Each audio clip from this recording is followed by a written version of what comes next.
अस्सलाम वालेकुम स्टूडेंट्स। आज की क्लास में हमने इंशाल्लाह कोड ऑफ कॉर्पोरेट गवर्नेंस करना है। देखें, डायरेक्टर्स के जो सेक्शंस हमारे पास कंपनीज एक्ट में मौजूद थे उसको हम पढ़ चुके हैं, सही है। जब हमने उसको पढ़ा था तो बहुत सी जगह पे लिखा हुआ था as may be specified, as may be specified. वो चीजें कहाँ स्पेसिफाई की गई हैं? वो चीजें अगर लिस्टेड कंपनी है तो कोड ऑफ कॉर्पोरेट गवर्नेंस में प्रिस्क्राइब की गई हैं। अच्छा, बहुत सी ऐसी चीजें थी जो कि कंपनीज एक्ट में हमें कुछ चीजें थी जो कि कंपनीज एक्ट से हमें आंसर उसके नहीं मिलते थे। फॉर एग्जांपल, हमें ये तो पता है कि जी अगर कंपनी ऐसी होगी तो उसमें मिनिमम नंबर ऑफ डायरेक्टर इतने होने चाहिए। पब्लिक लिस्टेड कंपनी होगी तो 7 डायरेक्टर होने चाहिए मिनिमम। अब अगर 7 डायरेक्टर या 3 डायरेक्टर या 5 डायरेक्टर अगर ये होने चाहिए तो इनकी कॉम्पोजिशन क्या होगी, इनकी डाइवर्सिटी क्या होगी, ये सारी बातें यहाँ पे नहीं लिखी हुई थी। इसी तरीके से अगर आपको कंपनी से किया था तो कंपनी से कहते हैं कि भाई बोर्ड जितने भी रेजोल्यूशन पास करेगा उसका सारा रिकॉर्ड मेंटेन होना चाहिए। But the point is,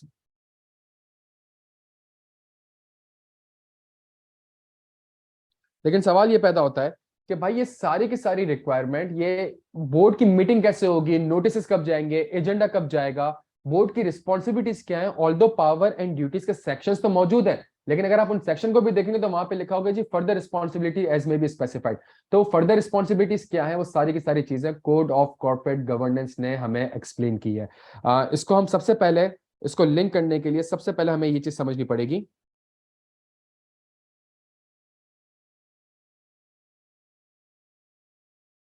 section 156 है compliance with code of corporate governance. The commission में provide framework to ensure good corporate governance practice, compliance and matters incident and auxiliary for the companies or class of companies in a manner as may be specified. Code of corporate governance for a companies or a class of companies। कौन सी class of companies है जी? Listed companies है। तो अभी हमारे पास एक chapter 1 आया code of corporate governance का। This regulation shall be called listed companies code of corporate governance regulation 2019। This regulation किसके ऊपर अप्लाई होगा? This regulation shall apply to the listed companies based on comply or explain approach, except the requirement for which it is explicitly stated as mandatory, and it shall be the responsibility of the board of directors to use this approach wisely and of the investor to assess the different company approach thoughtfully। इसका मतलब क्या है कि आप नीचे अगर हम regulations देखेंगे तो रेगुलेशंस में बहुत जगह पे हमें कहा गया है कि जी it shall be mandatory for a company, it shall be mandatory for a board. तो वहां तो मैंडेटरी रिक्वायरमेंट है आपकी, वो तो आपने करना ही करना है। कई जगह पे लिखा होगा इट इज इनकरेज। इनकरेज है तो आप कंप्लाई कर लें, अच्छी बात है। अगर कंप्लाई नहीं कर रहे तो एटलीस्ट एक्सप्लेन करें कि आप इससे कंप्लाई क्यों नहीं कर सकते। तो ये हमारे पास कोड ऑफ कॉर्पोरेट गवर्नेंस इस तरीके से डिजाइन हुआ है। अगर हम डेफिनेशन पढ़े कंप्लाई और एक्सप्लेन अप्रोच की, जो ये वर्ड यहां लिखा हुआ था, इसको अगर हम थोड़ी सी इसकी डेफिनेशन पढ़ें, means description of a company with respect to the non-mandatory provision of this regulation either to comply or provide appropriate explanation as to any impediment in its compliance in the compliance report along with the financial statements. Mandatory in relation to these regulation means such provisions that are construed to be strictly complied with by the company, and non-compliance of such regulation leads to a penal proceeding under regulation 37। अच्छा जी, तो ये हमारे पास ये कुछ definitions वगैरह थी। Start करते हैं चैप्टर नंबर 2 से। चैप्टर नंबर 2 का थोड़ा सा बैकग्राउंड बता दूं। अगेन, ये हमें पता है कि मिनिमम नंबर ऑफ डायरेक्टर्स इतने होने चाहिए, जो हमने कंपनीज एक्ट में पढ़ा था। उन डायरेक्टर्स की कॉम्पोजिशन क्या होगी, डाइवर्सिटी क्या होगी, वो कंपनीज एक्ट ने एक्सप्लेन नहीं करा। उसके लिए एक स्पेसिफिक क्लास ऑफ कंपनीज जो कि लिस्टेड कंपनीज हैं, उसके लिए एक्सप्लेन किया है चैप्टर 2 में, जिसका नाम है number of directorship and composition of board. Subject to the requirement of section 155 of the act. 155 क्या कहता है देख लेते हैं। No person shall after the commencement of this act hold office as a director including as an alternate director at the same time in more than such number of companies as may be specified, provided that this limit shall not include the directorship in a listed subsidiary। सही है जी। तो अगर हम देखें subject to the requirement of section 155, it is mandatory that the no person, mandatory है, सही है, इससे आपने कंप्लाई करना ही करना है, सही है। That no person shall be elected or nominated or hold office as a director of a listed company including as an alternate director of more than 7 listed companies simultaneously। Code of corporate governance listed company के लिए apply हो रहा है कि अगर आप listed company के director हैं तो आप 7 से ज्यादा लिस्टेड कंपनी के डायरेक्टर नहीं हो सकते साइमल्टेनियसली, प्रोवाइडेड। तो ये हमारे पास कंपनीज एक्ट का सेक्शन 155 था, और यहाँ पे हमारे पास नंबर ऑफ डायरेक्टर्स के ऊपर लिस्टेड कंपनी के ऊपर उसने रिक्वायरमेंट दे दी कि 7 कंपनी से ज्यादा के आप लिस्टेड कंपनी के डायरेक्टर नहीं हो सकते। इसका मतलब अगर 4 में मैं डायरेक्टर हूँ, 5वें पे नॉमिनी डायरेक्टर हूँ, 6ठे पे मैंने कैजुअल वैकेंसी पूरी करी हुई, 7वें पे मैं एक ऑल्टरनेट डायरेक्टर हूँ, ये सारी लिमिट्स काउंट होंगी प्यारे बच्चों। अच्छा जी, यहाँ पे एक चीज समझना है, provided this limit shall not include the directorship in a listed subsidiary. अगर एक होल्डिंग कंपनी है, उसकी एक सब्सिडरी है और डायरेक्टर जो होल्डिंग कंपनी पे था उसने एक office of profit listed subsidiary में भी ले ली है, ये वाली आप काउंटिंग नहीं करेंगे। अगर तो सब्सिडरी लिस्टेड है, होल्डिंग कुछ भी हो सेंस नहीं करता, अगर तो सब्सिडरी लिस्टेड है तो उसको आप काउंट नहीं करेंगे। अगला हमारे पास रेगुलेशन जो है चैप्टर 2 का, जो रेगुलेशन 4 है वो है डाइवर्सिटी इन द बोर्ड। कि भाई बोर्ड में साथ के साथ अकाउंटेंट नहीं होने चाहिए, बोर्ड में साथ के साथ इंजीनियर नहीं होने चाहिए, बोर्ड में साथ के साथ टेक्निकल एडवाइजर नहीं होने चाहिए। तो बोर्ड में जो 7 बंदे होंगे वो उनके पास एक डाइवर्सिटी होनी चाहिए, डाइवर्सिफाइड नॉलेज होनी चाहिए, तभी वो एक अच्छा इनपुट दे सके। बिकॉज हम नीचे पढ़ेंगे कि एक ऑडिट कमेटी भी होनी चाहिए, एक एचआर कमेटी भी होनी चाहिए, एक रिस्क मैनेजमेंट कमेटी भी होनी चाहिए। नीचे आप बहुत सी चीजें पढ़ेंगे, आईटी से रिलेटेड भी होंगे, इंटरनल कंट्रोल से रिलेटेड भी होंगी। तो इसके लिए बोर्ड के पास एक डाइवर्सिफिकेशन होनी चाहिए। The board shall comprise of members having appropriate mix of core competencies, diversity, requisite skills, knowledge, experience, and fulfill any other criteria as deemed relevant in the context of the company's operation. अगला हमारे पास regulation 5 है, representation of minority shareholder. ये जो 7 directors हैं इनमें से एक minority shareholder होना चाहिए।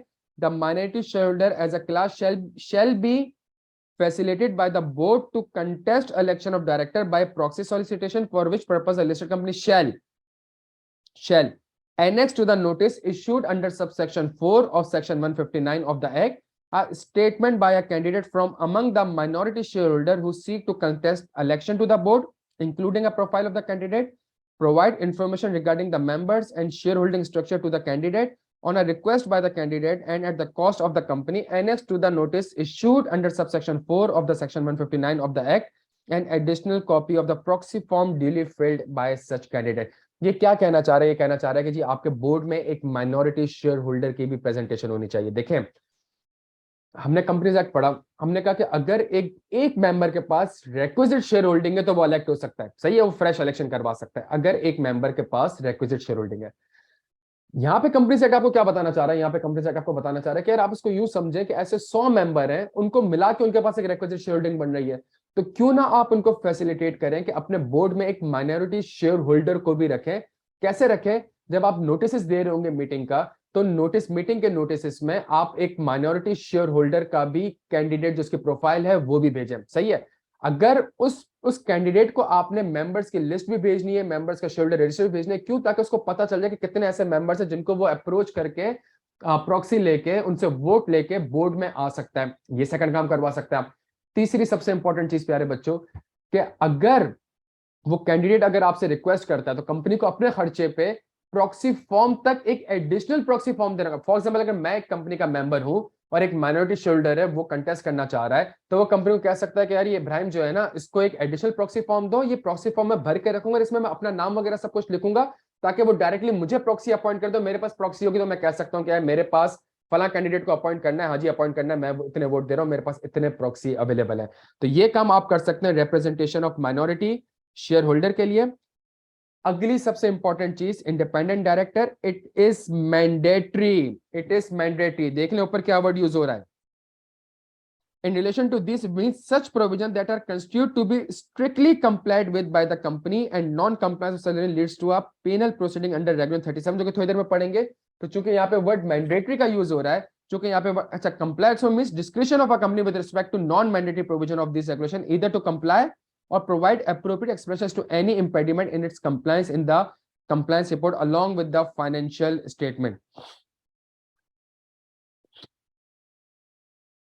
जहां पे स्पेसिफिकली, अच्छा तो इसका मतलब ये कि जहां पे स्पेसिफिकली मेंशन है मैंडेटरी, वो आपके लिए मैंडेटरी होगा। अगर आप माइनॉरिटी शेयरहोल्डर का देखें, तो माइनॉरिटी शेयरहोल्डर के लिए मैंडेटरी का वर्ड यूज नहीं हो रहा। अगर आप रिप्रेजेंटेशन ऑफ माइनॉरिटी शेयरहोल्डर देखें तो यहाँ पे मैंडेटरी का वर्ड यूज नहीं हो रहा। अगर आप इंडिपेंडेंट डायरेक्टर देखें तो it is mandatory. It means ये मैंडेटरी अप्रोच है, इससे तो कंप्लाई करना ही करना है। That each listed company shall have at least 2 or 1/3 member of the board whichever is higher as independent director। देखिए इंडिपेंडेंट डायरेक्टर का सेक्शन 166 था जो कि कंपनीज एक्ट में बताता था कि इंडिपेंडेंट डायरेक्टर को सेलेक्ट करने का तरीका क्या होगा, सही है। तो एक एक हमारे पास पीआईसीजी होता था, पीआईसीजी में सारा डेटा बैंक मेंटेन होता था, कंपनी पीआईसीजी से एनरोल्ड होती थी, एक लॉगिन आईडी पासवर्ड लेती थी, वहां जाके एनरोल्ड होकर इंडिपेंडेंट डायरेक्टर की लिस्ट देखती थी, जो समझ आता था उसको कॉल करती थी। पीआईसीजी बीच में एज अ लाइसेंस ऑफिस काम कर रहा है, कल को वो इंडिपेंडेंट डायरेक्टर निकले ना निकले, चोर निकले, क्वालिफिकेशन पूरी है नहीं है, ये सारी ड्यू डिलिजेंस कंपनी ने करनी है, ये सारी चीजें उसने एक्यूरेट इन्फॉर्मेशन देनी है। बीच में पीआईसीजी का या किसी भी ऑर्गेनाइजेशन का कोई रद्दमल नहीं होगा, वो अपनी वेबसाइट में बड़ा बड़ा लिख रहा होगा सारी चीजों को कि भाई ये सारा काम आपने करना है, मैं तो एज अ लाइसेंस ऑफिस हूँ, यहाँ पे सारे के सारे बंदे हैं, अच्छे लोग हैं, मैं इनको आपके साथ सिर्फ और सिर्फ कनेक्ट कर रहा हूँ, ठीक है। लेकिन इंडिपेंडेंट डायरेक्टर होने कितने चाहिए ये कंपनीज एक्ट मुझे डिफाइन नहीं करता। जब कंपनीज एक्ट डिफाइन नहीं करता तो कोड ऑफ कॉर्पोरेट गवर्नेंस की तरफ जाना पड़ेगा कि लिस्टेड कंपनी अगर आपकी होगी तो शैल हैव एटलीस्ट 2 और 1/3 member of the board whichever is higher. अब अगर हम देखें तो लिस्टेड कंपनी के लिए for example number of director 7 होने चाहिए, तो 7 का अगर मैं 1/3 करता हूं, 7 को अगर मैं डिवाइड करता हूं 3 से, तो ये 2 पॉइंट कुछ आ जाता है मेरे पास, सही है। लेट्स से ये 2.33 कुछ आ जाता है। तो अब सवाल ये है कि भाई मैं और 1/3 member whichever is higher, तो अगर मैं हायर देखो तो हायर तो 2.33 है, तो 2.33 जब मेरे पास हायर बन रहा है तो क्या मैं 3 करूं कि 2 करूं। इसके ऊपर उसने एक्सप्लेनेशन यहाँ पे लिख दी है, for the purpose of this sub regulation a listed company shall explain the reason in the compliance report if any fraction contained in such 1/3 number which is not rounded up as 1, which is not rounded up as 1। तो मैं 2.33 को अगर for example एक company के 7 director है, मैंने कहा कि मैं 2 इंडिपेंडेंट डायरेक्टर रखूंगा, तो मुझे एक्सप्लेन करना पड़ेगा, ये नॉन कंप्लायंस नहीं हो रही, मुझे एक्सप्लेन करना पड़ेगा कि भाई मैंने 2 डायरेक्टर रखे हैं, मैंने इसको राउंड अप नहीं करा, मैं राउंड डाउन कर रहा हूं और मैंने अपने पास 2 डायरेक्टर रखे हैं। यहां पे इसने आपको कोड ऑफ कॉर्पोरेट गवर्नेंस में थोड़ी सी एक फ्लेक्सिबिलिटी आपको प्रोवाइड की हुई है। It is mandatory that the independent director shall submit its consent to act as a director। ये हमने सेक्शन 166 में भी पढ़ा था, ये हमने डायरेक्टर्स की इंडिपेंडेंट रेगुलेशन थी वहां पे भी पढ़ा था। प्लस एक ऑलरेडी हमारे पास कंपनीज एक्ट में सेक्शन है कि भाई कोई भी डायरेक्टर अपॉइंट या नॉमिनेट नहीं हो सकता जब तक उस डायरेक्टर से आप कंसेंट ना ले ले। It is mandatory that the independent director shall submit his consent to act as a director along with the declaration to the company that he qualifies the criteria of independence notified under the act, and such declaration shall be submitted to the chairman of the board at the first meeting which is held after the election of director, as well as on an event of any changes affecting his independence। तो ये जो है, अच्छा, consent जमा करानी है, कब जमा करानी है, कैसे जमा करानी है, ये गाइडेंस तो आपको कोड ऑफ कॉर्पोरेट गवर्नेंस ने थोड़ी प्रोवाइड कर दी है। ये वो चीजें थी जो कि लिखा हुआ था इंडिपेंडेंट रेगुलेशन में भी कि डायरेक्टर्स की जो इंडिपेंडेंट रेगुलेशन है उसके ऊपर भी ये चीज मेंशन थी कि जी आपने कंसेंट जमा करानी है। एक और चीज आ गया चैप्टर में, एक और regulation, female director subject to section 154 of the act it is mandatory, मतलब आपने इससे कंप्लाई करना ही करना है, अदरवाइज रेगुलेशन 37 के हिसाब से आपके ऊपर पेनल्टी लग जाएगी। That the board shall have at least one female director when it is reconsidered after the expiry of its current term. अगर कोड ऑफ कॉर्पोरेट गवर्नेंस आपका लेट से 2019 में आया, 2019 में ये रिक्वायरमेंट आ गई, 2018 में ऑलरेडी इलेक्शन हो चुके हैं, जब 2018 में ऑलरेडी इलेक्शन हो चुके हैं तो कंपनीज एक्ट आपसे कहता है कि भाई 18 में जब इलेक्शन हो चुके हैं तो आपका जो टेन्योर होगा वो 3 साल होगा, और जब 3 साल होगा तो वो जो डायरेक्टर आपके साथ अपॉइंट हुए हैं और 7 के साथ मर्द हैं तो वो तो 2021 तक रहेंगे। जब 2021 तक रहेंगे तो वैसे नहीं कि आप एक डायरेक्टर को हटा दो और फीमेल डायरेक्टर लेके आ जाए, नहीं, जब बोर्ड आपका रिकंसिडर होने जाएगा, जब नए इलेक्शन होने जाएंगे तो उसमें आप ये इंश्योर करेंगे कि आपके बोर्ड में एक फीमेल डायरेक्टर होनी चाहिए। अच्छा जी, एग्जीक्यूटिव डायरेक्टर, तो इसका मतलब है मेरे पास एक नॉन एग्जीक्यूटिव डायरेक्टर है, एक इंडिपेंडेंट डायरेक्टर है, एक एग्जीक्यूटिव डायरेक्टर है। It is mandatory that the executive director including the chief executive officer shall not be more than 1/3 of the board, shall not be more than 1/3 of the board। explanation for the purpose of this regulation, मैं आपको वही example दूं, 7 को अगर मैं divide करूं 3 से तो मेरे पास 2.33 आएगा, तो जाहिर सी बात है एग्जीक्यूटिव डायरेक्टर ज्यादा होते हैं, तो यहाँ पे कंपनी क्या करेगी, यहाँ पे कंपनी 2 एग्जीक्यूटिव डायरेक्टर नहीं रखेगी, यहाँ पे कंपनी 3 की तरफ चली जाएगी, जहां वो उसको राउंड अप करती है ताकि एग्जीक्यूटिव डायरेक्टर उसके पास 3 हो जाए, तो यहाँ पे उसको एक्सप्लेन करना पड़ेगा। It is mandatory that the executive director, including the chief executive officer, shall not be more than 1/3 of the board. For the purpose of this regulation, a listed company shall explain the reason in compliance report any fraction contained in such 1/3 number which is rounded up as 1। अगर मैं round up करके कह रहा हूं कि नहीं भाई मेरे तो 3 एग्जीक्यूटिव डायरेक्टर होंगे, तो मुझे एक्सप्लेन करना पड़ेगा कि मैं राउंड अप इस चीज को कर रहा हूं, मैंने 2 एग्जीक्यूटिव डायरेक्टर नहीं रखे। अच्छा जी, तो इसका मतलब ये हो गया कि ऊपर मेरे पास इंडिपेंडेंट डायरेक्टर 2 हो गए, नीचे मेरे पास एग्जीक्यूटिव डायरेक्टर 3 हो गए, बचा मेरे पास नॉन एग्जीक्यूटिव डायरेक्टर, उसका ऑटोमेटिकली बैलेंसिंग नंबर आ जाएगा जो कि 2 होगा। अच्छा जी, चेयरमैन ऑफ द बोर्ड, अब भाई बोर्ड तो बन गया है। अच्छा, चेयरमैन के ऊपर भी हमने कंपनीज एक्ट में सेक्शन पढ़ा हुआ था। The chairman and the chief executive officer of a company by whatever name called shall not be the same person. अच्छा जी, इसके लिए मैं आपको पहले section, the chairman shall be elected subject to the terms and condition and the responsibilities provided under section 192 of the act and these regulation। तो chairman के ऊपर जो कंपनीज एक्ट का सेक्शन 192 है, इसको थोड़ा सा रीड कर लेते हैं प्यारे बच्चों। Chairman in a listed company, the board of a listed company shall within a 14 days from the date of election of directors appoint a chairman from among the non-executive director who shall hold office for a period of 3 years। तो जो chairman होगा वो non executive director से होगा। जो chief executive होता है वो तो फुल टाइम होता है, जब वो फुल टाइम होता है तो वो नॉन एग्जीक्यूटिव डायरेक्टर की डेफिनेशन पे पूरा उतरता ही नहीं है, तभी वो कह रहा है चेयरमैन और एग्जीक्यूटिव सेम पर्सन हो ही नहीं सकते और होने भी नहीं चाहिए। Unless he earlier resigned, becomes ineligible or disqualified, the board shall clearly define the respective roles and responsibility of the chairman and the chief executive, provided the commission may specify the class of companies for which the chairman and the chief executive shall not be the same individual। ये specific company कौन सी हो गई? ये आपकी listed company हो गई, और listed company के regulation 9 में chapter 2 में ये mention कर दिया गया है कि chairman and the chief executive shall not be the same person। अच्छा जी,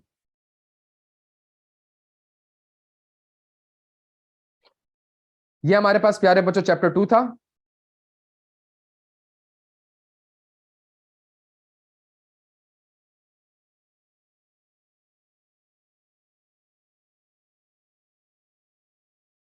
आगे चलते हैं हम चैप्टर 3 की तरफ, आगे हम चैप्टर 3 की तरफ चलते हैं। चैप्टर 3 को अगर हम देखें तो अब वो कहता है कि board of directors, its members and the meetings of the board. अब जो हमें बातें बता रहा है वो चैप्टर 3 की बातें बता रहा है, इसको थोड़ा सा हम देख लेते हैं प्यारे बच्चों। Responsibilities of the board and its members. Sir ये बोर्ड की रिस्पॉन्सिबिलिटी तो हमने कंपनीज एक्ट में पढ़ा हुआ था, duties of auditor, duties of director, powers of directors, ये तो हमने सेक्शन पढ़े हुए थे वहां पे।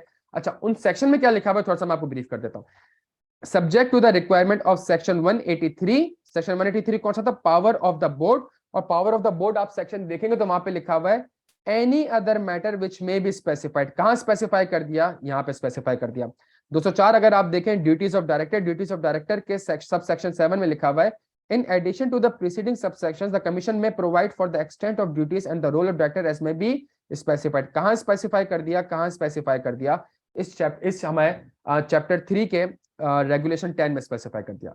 The board is responsible for the adoption of a corporate governance practice by the company and monitoring effectiveness of such practice, and the members of the board shall ensure high ethical standards in performing their responsibilities। तो अगर paper में सवाल आता है board की जिम्मेदारी क्या है, आपने देखना है लिस्टेड है कि लिस्टेड नहीं है। अगर तो लिस्टेड है तो हमारे पास जो कंपनीज एक्ट के 2 सेक्शन है, पावर एंड ड्यूटीज, वो भी अप्लाई हो जाएगा, और सीओसीजी की जो रेगुलेशन है ये भी अप्लाई हो जाएगी।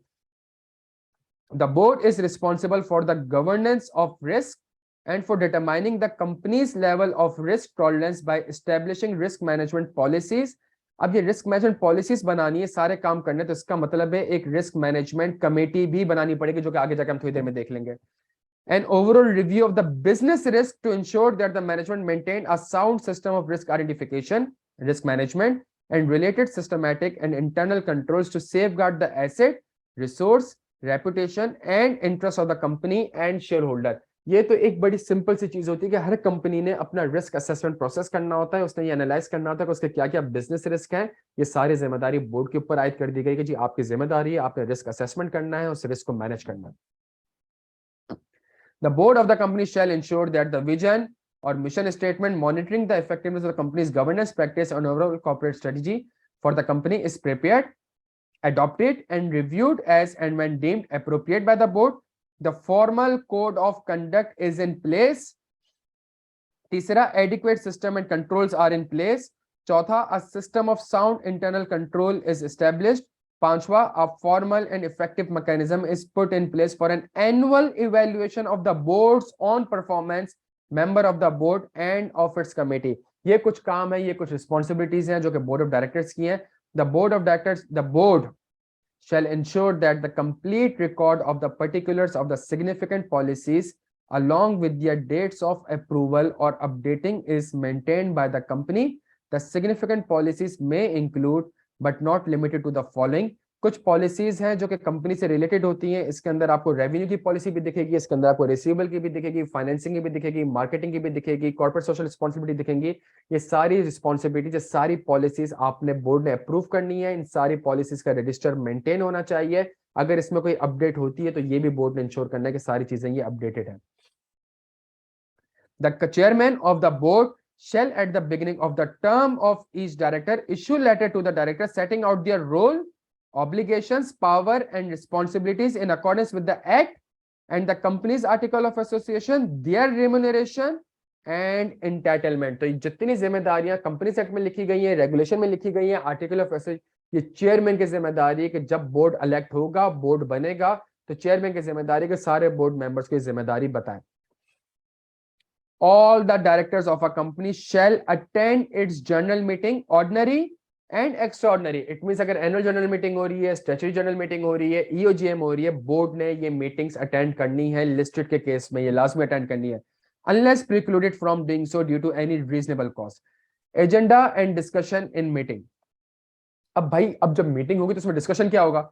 The chairman shall set the agenda of the meeting of the board and ensure that the reasonable time is available for the discussion of the same। ये reasonable time क्या होगा? All the written notices and the relevant materials including the agenda of the meeting shall be circulated at least 7 days prior to the meeting except in the case of emergency meeting where the notice period may be reduced or waived। तो जितने भी notice होंगे प्यारे बच्चों, at least meeting से 7 दिन पहले आपने देने, अनलेस एक अर्जेंट मैटर आ जाता है, लाइट से बैंक में साइबर अटैक हो गया था, 7 दिन का नोटिस नहीं गया था, 1 दिन के अंदर मीटिंग कॉल करी थी, मीटिंग बुला ली गई थी। Minutes of the meeting, the chairman shall ensure that. यहाँ पे अगर आप देखें तो जिम्मेदारियां किसकी रखी हुई है? चेयरमैन की रखी हुई है, सही है। अगर आप यहाँ पे जिम्मेदारियां देखें तो ये चेयरमैन की कुछ जिम्मेदारियां रखी हुई है। The chairman shall ensure that minutes of the meeting of the board are kept in accordance with the requirement of section 178 and 179 of the act. The company secretary shall be the secretary to the board। जो company का secretary होगा वो board का भी secretary होगा। Where a director of a company is of the view that his dissenting note has not been satisfactorily recorded in the minutes of a meeting, the matter may be referred to the company secretary for appending such note to the minutes, and where the company secretary fails to do so, the director may file an objection with the commission in the form of a statement to that effect within 30 days of the date of confirmation of the minutes of the meeting। ये समझने की कोशिश करिएगा। अगर for example एक company के 8 director हैं और एक रेजोल्यूशन पास किया जाता है, रेजोल्यूशन पास हो जाता है, 5 लोग पास कर देते हैं, 3 लोग पास नहीं करते, मेजोरिटी विंस होती है, रेजोल्यूशन पास। जब 3 लोग पास नहीं करते, उनका जो रीजन था वो सही से वहां पे मेंशन नहीं हुआ, वो डायरेक्टर का जो डिसेंटिंग नोट था, अगर वो इस रेजोल्यूशन में सही से मेंशन नहीं हुआ, अगर वो इस चीज के फेवर में नहीं था कि जी डायरेक्टर के बच्चे को लोन दिया जाए, या फिर डायरेक्टर को ये ऑफिस ऑफ प्रॉफिट दी जाए, या फिर कंपनी का नाम चेंज किया जाए, किसी भी चीज के वो फेवर में नहीं था और उसकी जो रीजंस थी वो अगर मिनट्स में नहीं आ रही, तो वो कंपनी सेक्रेटरी को कह सकता है कि जी आप करें। कंपनी सेक्रेटरी अगर नहीं कर सकता तो फिर वो जाके 30 दिन के अंदर कमीशन को ये स्टेटमेंट लिखेगा। Attendance at the meeting, the CFO and the company secretary or in their absence, the nominee appointed by the board shall attend all the meetings of the board। तो भाई मेंबर्स ने तो करना ही करना है, मेंबर्स के अलावा सीएफओ एंड कंपनी सेक्रेटरी ने भी करना है। और अगर किसी बंदे को नॉमिनी किया जाता है, फॉर एग्जांपल आईटी का मसला चल रहा है, साइबर सिक्योरिटी का मसला चल रहा है, तो आपने हेड ऑफ आईटी को बुलाया, तो वो भी बोर्ड की मीटिंग्स अटेंड कर सकता है, provided that CFO and the company secretary shall not attend such part of the board where agenda item relates to consideration of their performance or terms and condition of their services, or when in the opinion of the board their presence in the meeting or any agenda item is likely or may tend to impair the organizational discipline and harmony of the company। तो जिस चीज में अगर CFO और company secretary की performance discuss की जा रही है, अप्रेजल डिस्कस की जा रही है, रेम्युनरेशन डिस्कस किया जा रहा है, उस पार्ट में वो बंदा पार्टिसिपेट नहीं करेगा।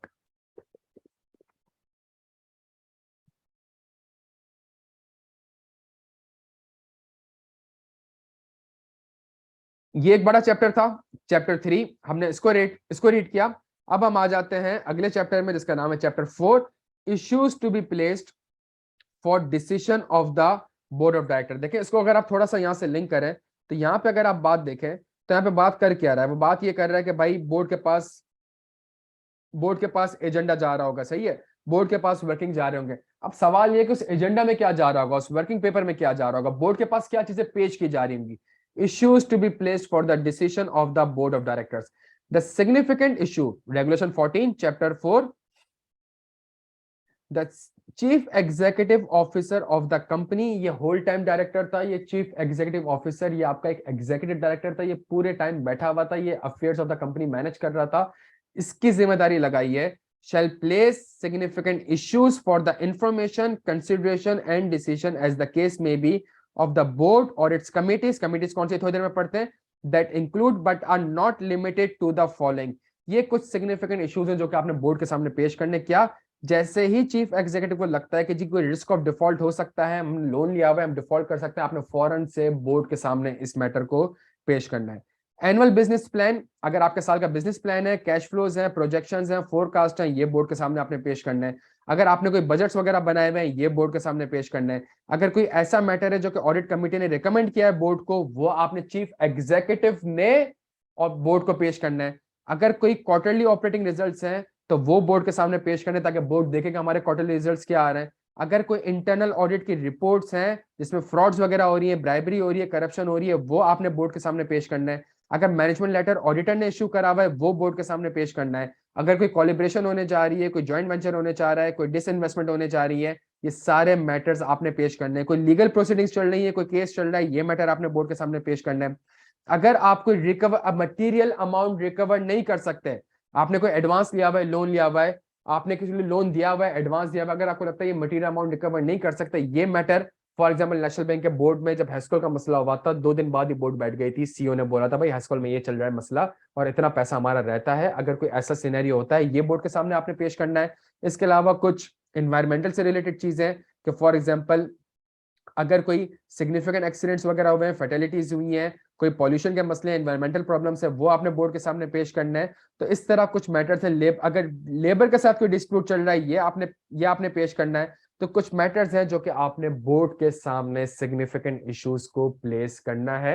ये समझने की कोशिश करिएगा। हमें ये तो पता है कि बोर्ड साल में 4 बार बैठेगा, हमें ये तो पता है कि नोटिस 7 दिन पहले जाएगा, हमें ये तो पता है कि नोटिस का एजेंडा ये होगा, मीटिंग का एजेंडा ये होगा, बट एजेंडा के अंदर क्या होगा भाई, बोर्ड के सामने क्या चीजें लेके जाऊं मैं, तो इसके ऊपर तो कोई गाइडेंस है ही नहीं कंपनीज एक्ट में। तो बोर्ड के ऊपर आपने इन मैटर्स को लेके जाना है। अच्छा जी,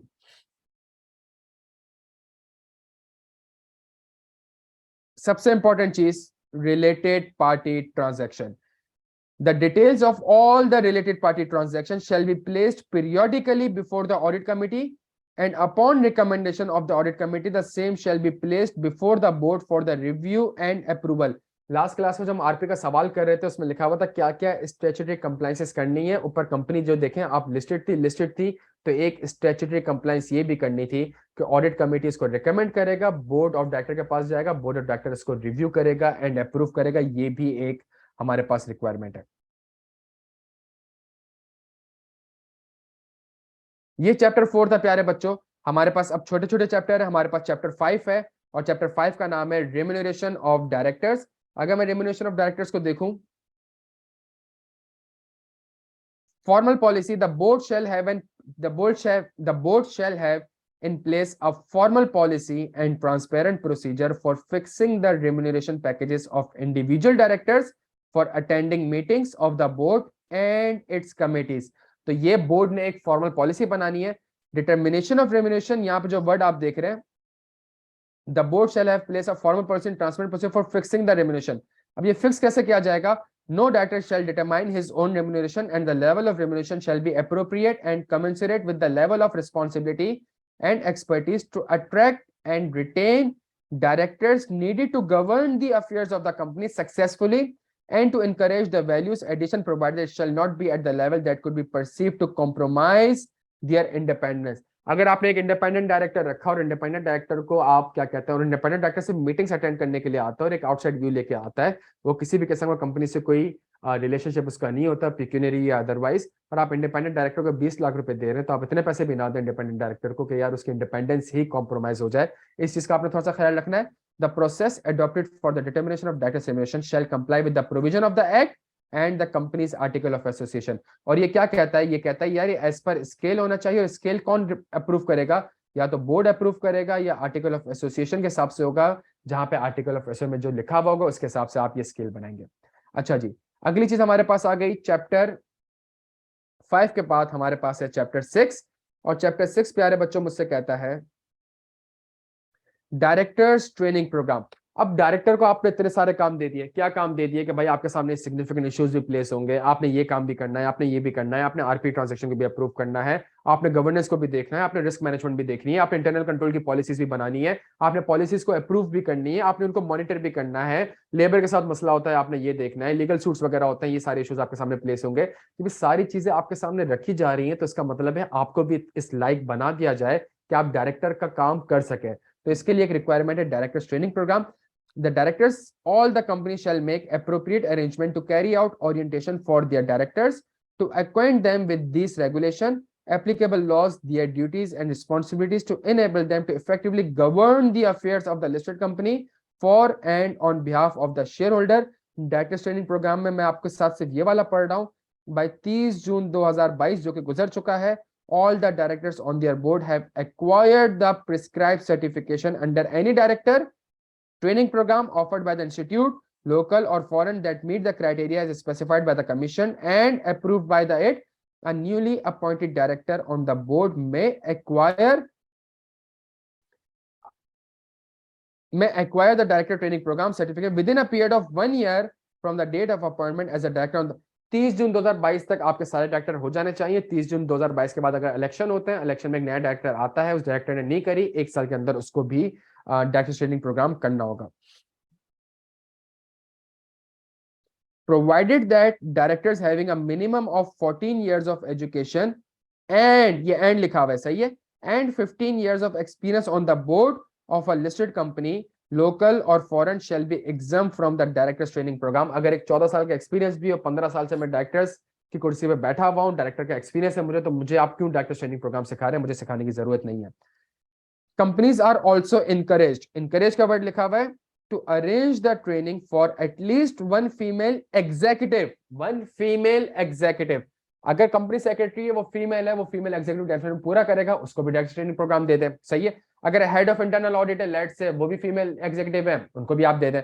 at least one female executive every year under the director training program from the year July 2020, and at least one head of department, आपका ट्रेजरी डिपार्टमेंट है, आपका लीगल डिपार्टमेंट है, आपका फाइनेंस डिपार्टमेंट है, आपका अकाउंट्स डिपार्टमेंट है, and का word लिखा हुआ है, मतलब 2 बंदे तो लाजमी जाएंगे, and at least one head of department every year under the directors training programme from July 2022। ये कुछ सेक्शंस थे हमारे पास डायरेक्टर्स ट्रेनिंग प्रोग्राम के लिए जो कि चैप्टर 6 में थे। अगर मैं चैप्टर 7 देखूं तो अब चैप्टर 7 में मेरे पास आ गया है CFO, company secretary and head of internal audit. ये कह तो दिया कि डायरेक्टर्स की जब मीटिंग होगी तो सीएफओ का भी होना जरूरी है, कंपनी सेक्रेटरी का भी होना जरूरी है, बट सीएफओ कैसा होना चाहिए, कंपनी सेक्रेटरी कैसा होना चाहिए, ये चीजें वहां पे डिफाइन नहीं थी, उस चैप्टर में डिफाइन नहीं थी। चैप्टर 7 पूरा सीएफओ के लिए बनाया गया है। Approval, the board shall appoint, determine the remuneration, renew the contracts and terms and condition of the employment of the chief financial officer, company secretary and head of internal audit of the company। ये board के पास right रखा गया कि board इसका remuneration determine करेगा। CFO देखें CEO को कर रहा होगा, तो सीईओ को यहाँ पे नहीं रखा गया है, बोर्ड को रखा गया है। सीएफओ, कंपनी सेक्रेटरी, इनके टर्म्स और हेड ऑफ इंटरनल ऑडिट, इनके टर्म्स एंड कंडीशन कौन डिटरमाइन करेगा, बोर्ड डिटरमाइन करेगा। उनको अगर रिमूव भी करना होगा, the removal of chief financial information, CFO, company secretary and head of internal audit of a company shall be made with the approval of the board, provided that the head of internal audit may be removed only upon the recommendation of the audit committee। ये section क्यों रखे गए, ये chapters क्यों रखे गए, इसलिए रखे गए ताकि कल को सीईओ सीएफओ से कोई जबरदस्ती काम ना कराए, कोई फ्रॉड्स वगैरह हो रहे हो, सीएफओ को पता हो गया है मेरा रेम्यूनरेशन मुझे रिमूवल कर रहा है, किसके पास है, बोर्ड के पास है, तो ये सारी चीजें बोर्ड के पास होंगी, तो इसलिए यहाँ पे रखा गया बोर्ड ही इनका रिमूवल वगैरह डिसाइड करेगा, बोर्ड इनको रिमूव कर सकता है। सीएफओ की क्वालिफिकेशन क्या है, no person shall be appointed as the CFO of a company unless इसके पास 3 साल का मैनेजेरियल एक्सपीरियंस हो in the field of audit और अकाउंटिंग, और is a member of ICAP और आईसीएमएपी। तो अगर आप आईकैप के चार्टर्ड अकाउंटेंट और आपके पास 3 साल का मैनेजेरियल एक्सपीरियंस है, आप सीएफओ के लिए एलिजिबल है। अगर आप आईकैप के मेंबर नहीं है, सही है, तो आपके पास फिर एक्सपीरियंस कितने का होना चाहिए? आपके पास 5 साल का एक्सपीरियंस होना चाहिए। लेट से आपने एमकॉम किया हुआ है, अगर आपने पोस्ट ग्रेजुएट किया हुआ है, अगर आपने पोस्ट ग्रेजुएट किया हुआ है जिसको इक्विवेलेंट माना जाता है एचईसी के, तो फिर आपके पास एमकॉम के साथ 5 साल का एक्सपीरियंस होना चाहिए। अगर आपने पोस्ट ग्रेजुएट नहीं किया हुआ बल्कि आपने ग्रेजुएट किया हुआ है, अगर आपने ग्रेजुएट किया हुआ है,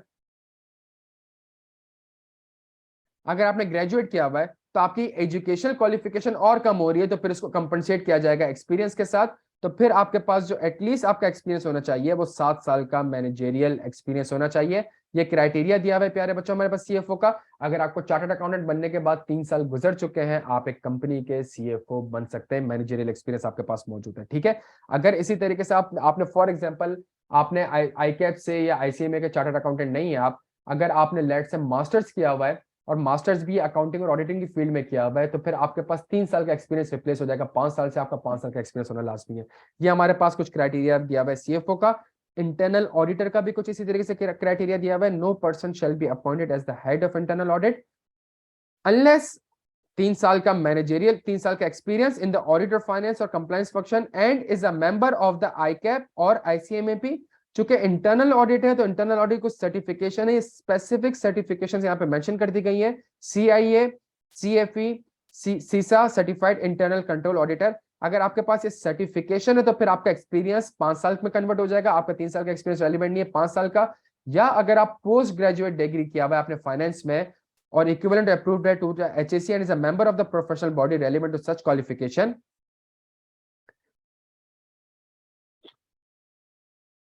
तो या तो आपके पास इस चीज के सर्टिफिकेशन होने चाहिए या आपके पास पोस्ट ग्रेजुएट होना चाहिए। पोस्ट ग्रेजुएट होना चाहिए तो आपका एक्सपीरियंस 5 साल का हो जाएगा।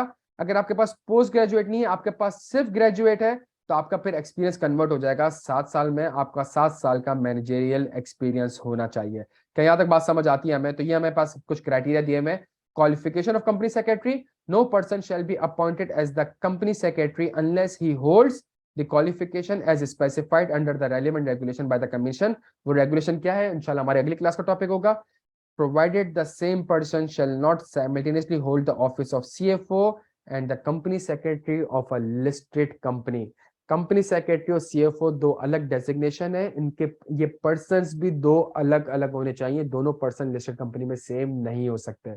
अच्छा जी, तो अगर मैं इसका थोड़ा सा खुलासा करूं, ये चैप्टर थोड़ा सा बड़ा था और चैप्टर स्टार्ट यहां से हो रहा था कि जी इस चैप्टर का जो बैकग्राउंड था वो बैकग्राउंड ये था कि बोर्ड की मीटिंग में सीएफओ भी होगा, बोर्ड की मीटिंग में कंपनी सेक्रेटरी भी होगा, बोर्ड की कंपनी में हेड ऑफ इंटरनल ऑडिट भी होगा। अगर ये होंगे तो इनका रेम्यूनरेशन, इन ये सारी चीजें कौन डिसाइड करेगा? ये बोर्ड डिसाइड करेगा। इनको रिमूव भी करना है, कौन डिसाइड करेगा? बोर्ड डिसाइड करेगा। ये सीएफओ कैसा दिखना चाहिए, कैसा होना चाहिए, कोई एक्सपीरियंस क्राइटेरिया। ये हमारे पास कंपनी सेक्रेटरी कैसा होना चाहिए, कुछ क्राइटेरिया। हमारे पास हेड ऑफ इंटरनल ऑडिट कैसा होना चाहिए, कुछ क्राइटेरिया यहाँ पे मेंशन है। तो ये हमने पढ़ा चैप्टर 7। अगला चैप्टर हमारे पास है chapter 8, responsibility for the financial reporting and corporate governance and corporate compliance.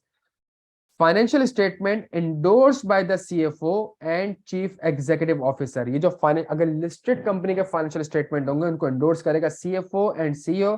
The CEO and the CFO shall duly endorse the quarterly, half-yearly and annual financial statement under their respective signature। Endorse का तरीका क्या है? Signature होगी prior to placing and circulating the same for consideration and approval of the board। External auditor, CEO and the CFO shall have the annual and interim financial statement जो कि 6 महीने के होते हैं, both stand alone and consolidated where applicable, initiated by the external auditor before presenting it to the audit committee। तो आपने देखा होगा कि जी हम ऑडिटर इनिशियल करते हैं फाइनेंशियल स्टेटमेंट को ताकि वो बोर्ड के सामने पेश किए जाए। तो ये इनिशियल की रिक्वायरमेंट एक छोटा सा चैप्टर है। इसके बाद अगर हम देखें चैप्टर 8 के बाद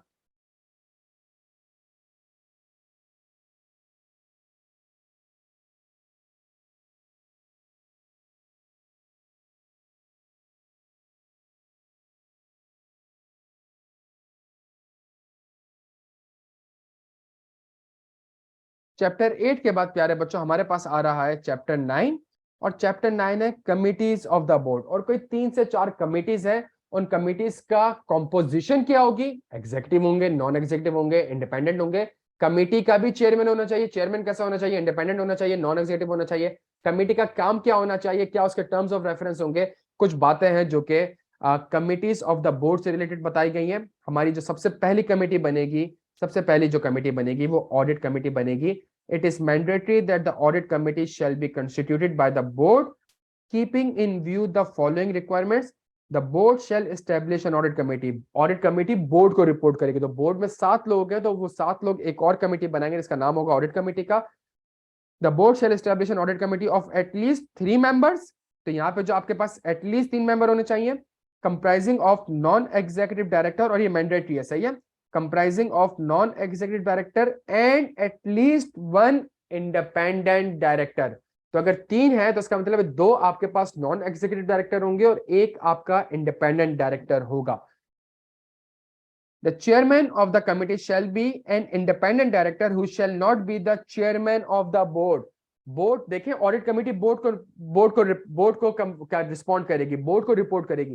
तो ऐसा नहीं हो सकता कि मैं ही अपने आप को रिपोर्ट करूं. तो जो बोर्ड का चेयरमैन होगा वो ऑडिट कमेटी का चेयरमैन नहीं हो सकता. The board shall satisfy itself that at least 1 member of the audit committee shall be financially literate.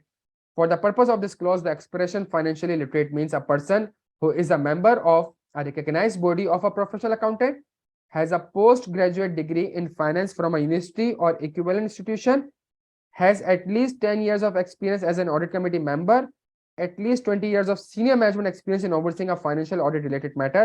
The audit committee of a company shall appoint a secretary of the committee who shall either be the company secretary or the head of internal audit.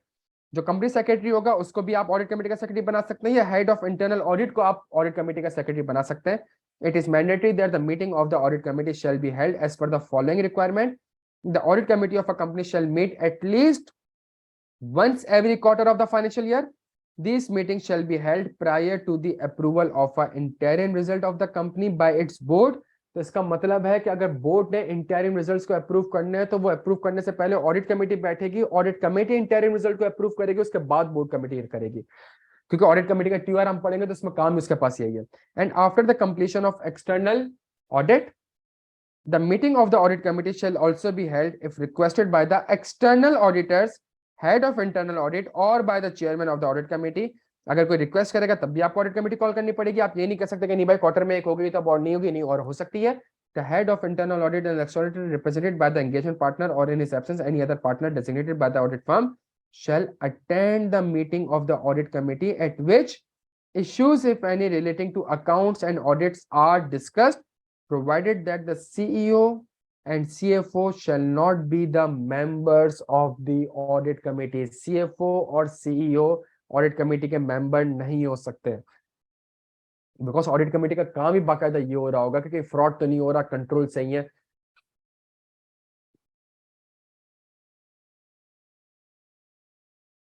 It is mandatory but should be available to attend the meeting at the invitation of the chairman of the audit committee, provided further that at least once a year the audit committee shall meet the external auditor without the CFO and the head of internal audit being present. Provided also that at least once a year the audit committee shall meet the head of internal audit and other members of the internal audit function without the CFO and the external auditors being present. It is mandatory that the board of every company shall determine the terms of reference TOR of the audit committee. It is mandatory that the board shall provide adequate resources and the authority to enable the audit committee to carry out its responsibilities effectively. ऐसा नहीं हो सकता कि एक bank की audit committee बनी हुई है और ऑडिट कमेटी ने इंटरनल ऑडिट डिपार्टमेंट बनाया हुआ, इंटरनल ऑडिट डिपार्टमेंट है ही 3 लोग. नहीं, ऐसा नहीं हो सकता. सफिशिएंट रिसोर्सेज आपने प्रोवाइड करनी है. The terms of the reference of the audit committee shall be explicitly documented, which shall also includes the following. ये ऑडिट कमेटी के प्यारे बच्चों कुछ TORs हैं. इसमें क्या क्या चीजें होंगी? For example, determination of the appropriate measures to safeguard the company's asset, review of the annual and interim financial statement. जो भी फाइनेंशियल स्टेटमेंट में मेजर जजमेंटल एरियाज होंगे, गोइंग कंसर्न है, एस्टिमेट्स है, कोई अकाउंटिंग पॉलिसी का चेंज है, कोई नया स्टैंडर्ड्स है, रिलेटेड पार्टी के साथ ट्रांजैक्शन है, इन सबको आपने ऑडिट कमेटी में देखना है. उसके अलावा अगर कोई प्रिलिमिनरी अनाउंसमेंट हो रही है रिजल्ट की तो उसको भी आपने देखना है.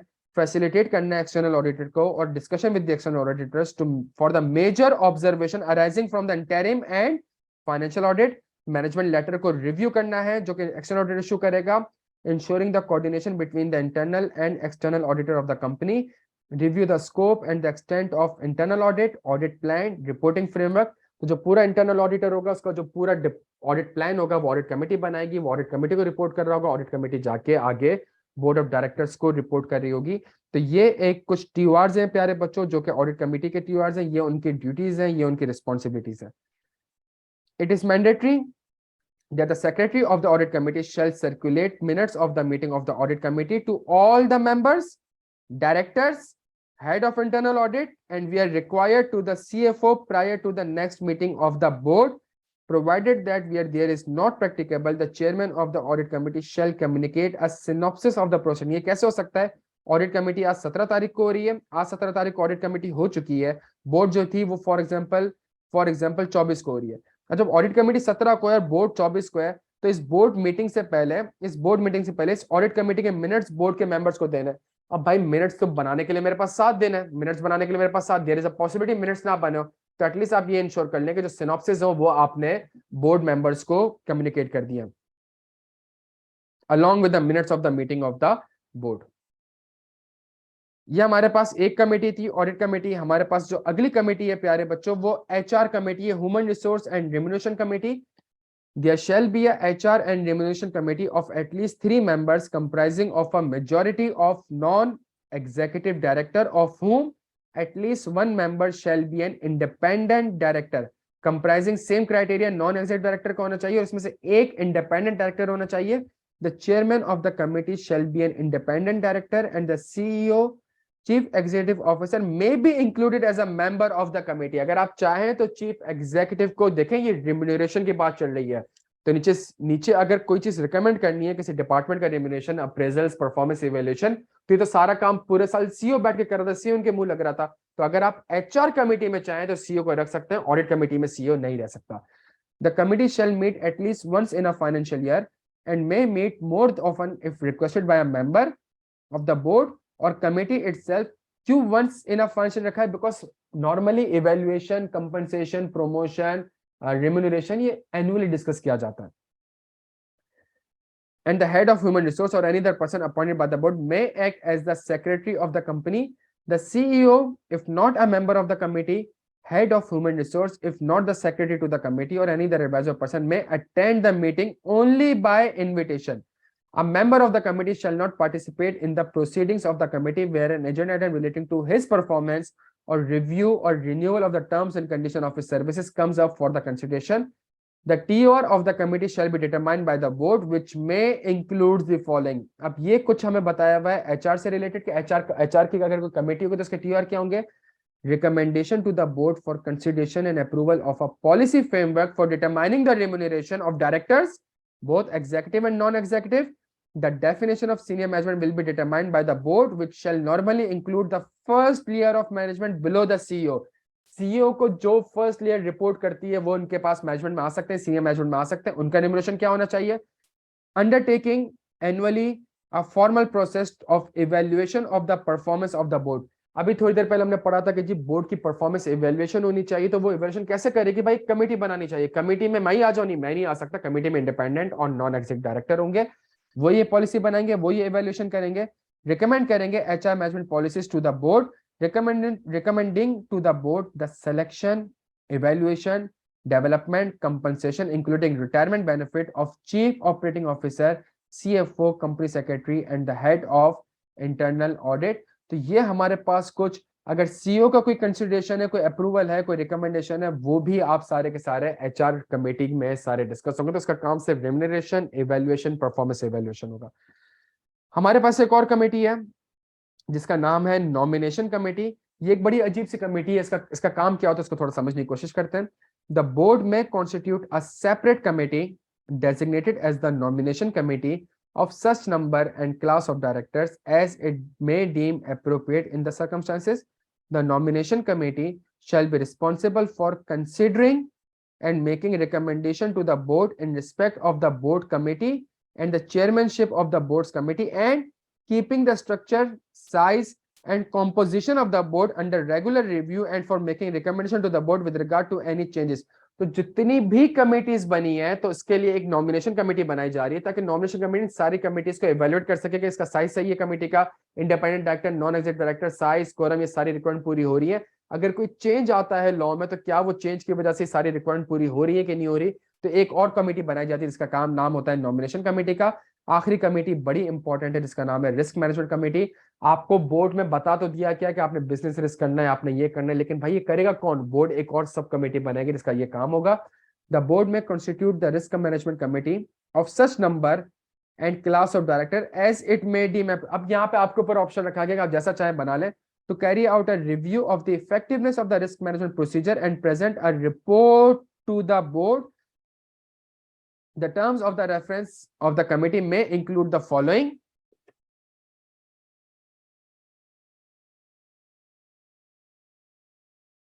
The tier of the committee monitoring and review of all material controls, financial, operational, and compliances, risk mitigating measures are robust and integrity of financial information is ensured, and appropriate extent of disclosure of company's risk framework and internal control system in directors report. ये हमारे पास प्यारे बच्चों कुछ committees थे, उनकी composition क्या होगी, उसके मेंबर्स कौन होंगे, और उसका टीओआर क्या होगा, उसके ड्यूटीज एंड रिस्पॉन्सिबिलिटीज क्या होंगी। ये सारी चीजें हमने पढ़ ली। आखिरी चीज जो थोड़ी सी एक आखिरी चैप्टर जो हमारा रह गया है वो चैप्टर 12 रह गया है प्यारे बच्चों, इसको हम देख लेते हैं। Reporting and disclosure. Directors report. The quarterly financial statement of the company shall be published and circulated along with the directors' review on the affairs of the company. The directors' report shall include the following: the total number of directors including male, जितना काम आपने करा, जो कुछ करा है सारा directors report में जाना चाहिए। By total number of director कितने, उसमें मेल कितना है, फीमेल कितना है, कंपोजिशन क्या है, इंडिपेंडेंट कितने, नॉन एग्जीक्यूटिव कितने, एग्जीक्यूटिव कितने, फीमेल कितने है, name of the board committee, कितने आपकी कमेटी है, उनके मेंबर्स कौन है। The directors in their report to the members shall state the remuneration policy of the non-executive directors, including independent director, as approved by the board, which shall also include disclosing the significant features and elements thereof. The company's annual report shall contain the detail of aggregate amount of remuneration separately of the executive and non-executive directors, including salary, benefit, and performance-linked incentive. Companies are encouraged to provide aforesaid details of remuneration of individual directors in annual report. आप देखते हो कि director का word लिखा हुआ आता है, बस नीचे सारे डायरेक्टर की फीस एक साथ आ जाती है। इंडिविजुअल डायरेक्टर के लिए इनकरेज किया गया कि आप उसको प्रोवाइड करें। Disclosure of significant policies on website. ये जितने भी आपके जितनी भी पॉलिसीज अभी ऊपर डिस्कस हो रही थी, कोड ऑफ कंडक्ट से रिलेटेड, रिस्क मैनेजमेंट से रिलेटेड, इंटरनल कंट्रोल से रिलेटेड, सीएसआर से रिलेटेड, ये सारी की सारी आप कोशिश करें कि आपने वेबसाइट में बतानी है। कि जितनी भी कमिटीज बनी है कोशिश करें इनके टीओआर नहीं तो सिनॉप्सिस, ये भी आपने वेबसाइट में बताना है। तो आप किसी भी लिस्टेड कंपनी के वेबसाइट में जाएंगे तो वहां पे आपको पॉलिसीज भी दिख जाएंगे, कमिटीज के मेंबर्स भी दिख जाएंगे, कमिटीज का टीओआर भी दिख जाएगा। क्या यहाँ तक बात प्यारे बच्चों समझ आती है हमें? तो ये हमारे पास एक सेक्शन था, एक चैप्टर था जो कि हमारे पास था reporting and disclosure.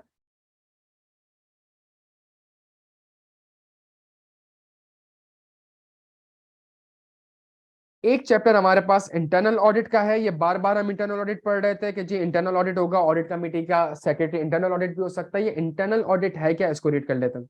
There shall be an internal audit function in every company. The head of internal audit shall functionally report to the audit committee and administratively to the chief executive officer. Administratively का मतलब कि जी for example अगर मैंने फला branch select करनी है, मैंने फला वेयर हाउस सेलेक्ट करना है, तो मैं सीईओ साहब से रिक्वेस्ट करूंगा। मैं ऑडिट कमेटी डायरेक्टर को नहीं बोलूंगा कि जी आप मुझे क्या कहते हैं उनसे बात करें, नहीं, मैं सीईओ को बोलूंगा कि जी मुझे यहाँ पे फॉर एग्जाम्पल स्टॉक काउंट करना है, या फिर मुझे यहाँ पे ट्रैवल करना है, या फिर मुझे ये सिस्टम्स देखने हैं। तो एडमिनिस्ट्रेटिवली सीईओ को आप रिपोर्ट करेंगे, लेकिन जितनी भी आपकी फाइंडिंग्स होंगी या जो रिकमेंडेशन होगी वो आप ऑडिट कमेटी को करेंगे। The head of and his performance appraisal shall be done jointly by the chairman of the audit committee and the chief executive officer. No director on the board shall be appointed in any capacity in the internal audit function of the company. देखिए ये वही office of profit वाली बात है। आपको director बनाया था, आप हेड ऑफ इंटरनल ऑडिट भी बन गए, नहीं, आप कोई भी ऑफिस प्रॉफिट स्पेशल रेजोल्यूशन के बगैर नहीं ले सकते। और अगर आपको स्पेशल मिल भी जाए तो यहाँ सीओसीजी आपको मना करते थे, नहीं भाई कि आप no director of the board shall be appointed in any capacity in the internal audit function. The board shall ensure that internal audit team comprises of experts of relevant discipline in order to cover all the major heads of the accounts maintained by the company. The company shall ensure that the head of internal audit is suitably qualified, experienced and conversant with the company's policies and procedures.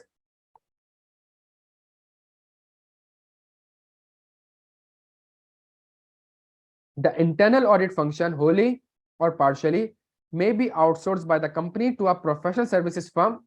आपने बहुत सी जगह पे देखा होगा internal audit को outsource कर दिया जाता है, or be performed by the internal audit staff of the holding company, and in lieu of outsourcing, the company shall appoint or designate a full-time employee other than the CFO as head of internal audit holding equivalent qualification prescribed under this regulation to act as the coordinator between firm providing the internal audit service and the board, provided that while outsourcing the function, the company shall not appoint its existing external auditors or any of its associated company or associate undertaking as internal auditors.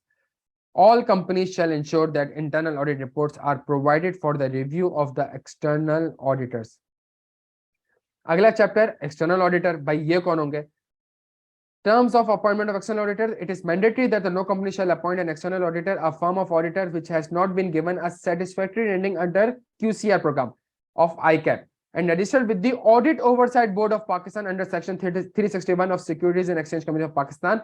तो listed company का director QCR rated form होना चाहिए और registered होना चाहिए audit oversight board से.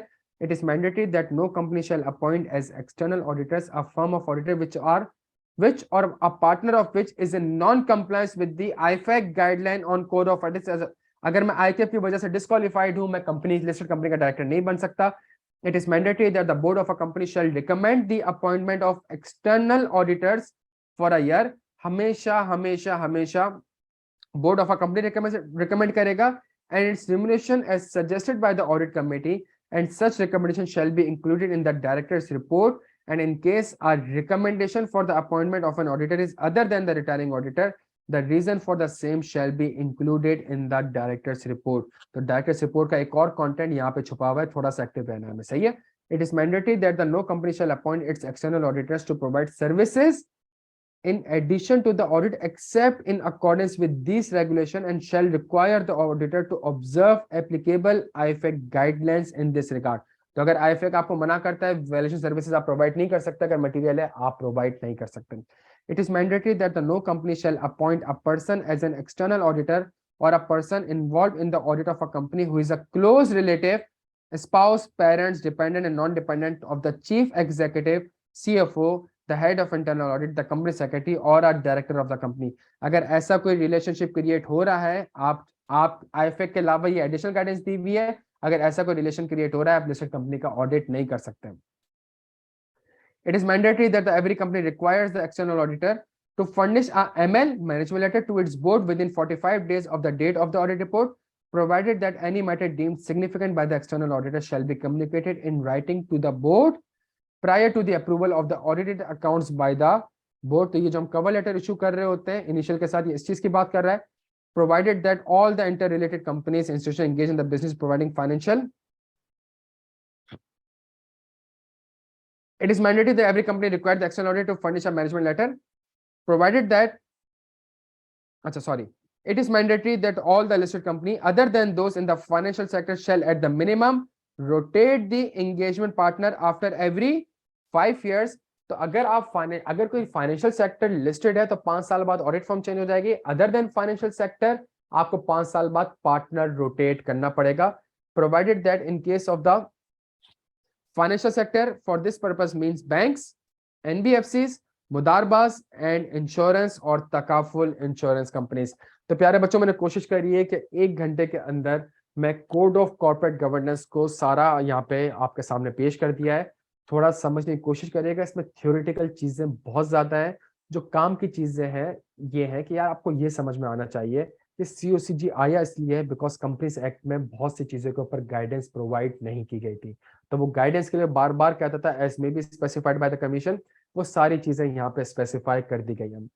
अगर आप यहाँ पे देखें चीजों को थोड़ा समझने की कोशिश करें, यहाँ पे जो जिम्मेदारी आयद की गई है वो बोर्ड के ऊपर की गई है. जब बोर्ड के ऊपर जिम्मेदारी आयद की गई है तो फिर एक पूरा कोड ऑफ कॉर्पोरेट गवर्नेंस बताया गया है कि बोर्ड की जिम्मेदारी अगर ये है तो ये जिम्मेदारियां पूरी कैसे होंगी. तो इन जिम्मेदारियों को पूरा करने के लिए बहुत सारी regulations I. For example audit committee. तो जी ऑडिट कमेटी का जो सेक्रेटरी होगा वो हेड ऑफ इंटरनल ऑडिट भी हो सकता है. तो भाई हेड ऑफ इंटरनल ऑडिट कौन होगा? हेड ऑफ इंटरनल ऑडिट ये होगा, ये क्राइटेरिया होगा. अच्छा भाई बोर्ड में CFO और कंपनी सेक्रेटरी भी बैठ सकते हैं. तो भाई CFO क्राइटेरिया क्या होगा, कंपनी सेक्रेटरी का क्राइटेरिया क्या होगा, वो सारी चीजें मेंशन कर दी. बोर्ड सारा काम बोर्ड को साल में 4 बार मिलना है, क्वार्टर में 1 बार मिलना है। लेकिन अगर बोर्ड चाहे तो बोर्ड कमिटीज बना सकता है, बोर्ड कमिटी बनाएगा, वो साल में 4 बार मिले, 40 बार मिले, 50 साल बाद मिले, तो एक सेपरेट कमेटी बना दी गई है कि जी आपने ये काम करना है, आपने ये काम करना है, आपने ये काम करना है। तो इन सारी चीजों को अगर मैं देखूं भाई, 7 डायरेक्टर होने चाहिए, 7 डायरेक्टर में से इंडिपेंडेंट कितने होंगे, एग्जीक्यूटिव कितने होंगे, नॉन एग्जीक्यूटिव कितने होंगे, ये सारी बातें कोड ऑफ कॉर्पोरेट गवर्नेंस बताता है। पेपर के लिहाज से जो सबसे इंपॉर्टेंट चीज है वो ये है कि इसमें टेक्निकल कॉन्सेप्ट इतने ज्यादा नहीं है, बस आपको ये पता होना चाहिए कि यार कोड ऑफ कॉर्पोरेट गवर्नेंस में ये चीजें कुछ मेंशन है। इसके ऊपर कभी भी आइसोलेटेड सवाल नहीं आ रहा होता। इसके ऊपर जो सवाल आ रहा होता है वो इस तरीके से आ रहा होता है कि जी अगर एक लिस्टेड कंपनी है, ठीक है, तो अगर लिस्टेड कंपनी है तो आपने फौरन से ही अपने माइंड में ये दिमाग में हाजिर रखना है कि इसके ऊपर सीओसीजी की रिक्वायरमेंट भी अप्लाई हो जाएंगी। ये आपने देखना है। अगर वो लिस्टेड है और लेट से पब्लिक सेक्टर एंटिटी है तो उसके ऊपर पब्लिक सेक्टर रूल्स भी अप्लाई हो जाएंगे, जो कि हम इंशाल्लाह थोड़ी देर में पढ़ते हैं। तो यूं आपको पता होना चाहिए। लास्ट क्लास में हमने एक सवाल किया था कि आरपी के साथ ट्रांजैक्शन है तो बताएं स्टेचुटरी कंप्लायंस क्या होंगे। तो यहाँ सीएसीजी में लिखा हुआ है कि आरपी की ट्रांजैक्शन जो है वो रिकमेंड करेगा ऑडिट कमेटी और रिव्यू और अप्रूव करेगा बोर्ड ऑफ डायरेक्टर्स। तो ये स्टेचुटरी कंप्लायंस है, ये आपको पता होनी चाहिए। एक्सटर्नल ऑडिटर के ऊपर बेतहाशा सेक्शन हैं कंपनीज एक्ट में। ऑडिटर के ऊपर qualification and disqualification of auditor. लेकिन अगर कोई लिस्टेड कंपनी से का सवाल आ जाता है ऑडिटर से रिलेटेड, तो आपको सीओसीजी भी देखना पड़ेगा जहां पे ऑडिटर से रिलेटेड बातें आपको बताई गई हैं। तो यूं थोड़ा सा आपने एक्टिव रहना है। अक्सर आईकैब आपसे क्या कर रहा है कि वो सवाल में कहता है लिस्टेड कंपनी है, और जब वो कहता है स्टेचुटरी कंप्लायंसेस बताओ या फिर चेकलिस्ट बताओ या फिर रिस्पॉन्सिबिलिटीज बताओ, तो ये सारी रिस्पॉन्सिबिलिटीज भी आपके पास आ जाती है। फॉर एग्जाम्पल वो आपसे पूछ लेगा भाई चेयरमैन ऑफ एक कंपनी, लिस्टेड कंपनी, सही है, बताएं चेयरमैन की जिम्मेदारी क्या है। तो चेयरमैन की बहुत सारी जिम्मेदारियां कंपनीज एक्ट में मेंशन है, सही है कि भाई फॉर एग्जांपल वो मीटिंग प्रिसाइड करेगा, वो बोर्ड मीटिंग प्रिसाइड करेगा, वो ये मेक श्योर करेगा कोरम पूरा हुआ कि नहीं हुआ। ये सारी चीजें उसने चेयरमैन की कुछ बातें वहां पे बताई है। Polling of hand, show off hands companies act में चेयरमैन। लेकिन आप देखें सवाल में लिस्टेड कंपनी है तो यहाँ चेयरमैन के ऊपर और जिम्मेदारियां आयद कर दी गई है। क्या जिम्मेदारियां आयद कर दी गई है जो यहाँ हमने चेयरमैन का पढ़ा कि भाई चेयरमैन इंश्योर करेगा एजेंडा सर्कुलेट हो जाए, चेयरमैन इंश्योर करेगा कि जो मिनट्स वगैरह बन गए नहीं बन गए, मिनट्स को ऑथेंटिकेट चेयरमैन कर रहा होगा। तो इस तरह से जो बातें लिखी गई हैं, चेयरमैन इंश्योर करेगा जब बोर्ड बनेगा तो रिस्पॉन्सिबिलिटी सारी की सारी बोर्ड मेंबर्स को बता दी जाए। तो आपने थोड़ा सा बस अपने आप को इस तरीके से हाजिर दिमाग रखना होगा कोड ऑफ कॉर्पोरेट गवर्नेंस के लिए। लेकिन अगर पब्लिक सेक्टर कंपनी होगी तो इंशाल्लाह अगली क्लास में इंशाल्लाह वो भी कवर करा रहा हूँ। अपना बेहद ख्याल रखिएगा प्यारे बच्चों, जजाकल्लाह, थैंक यू सो मच।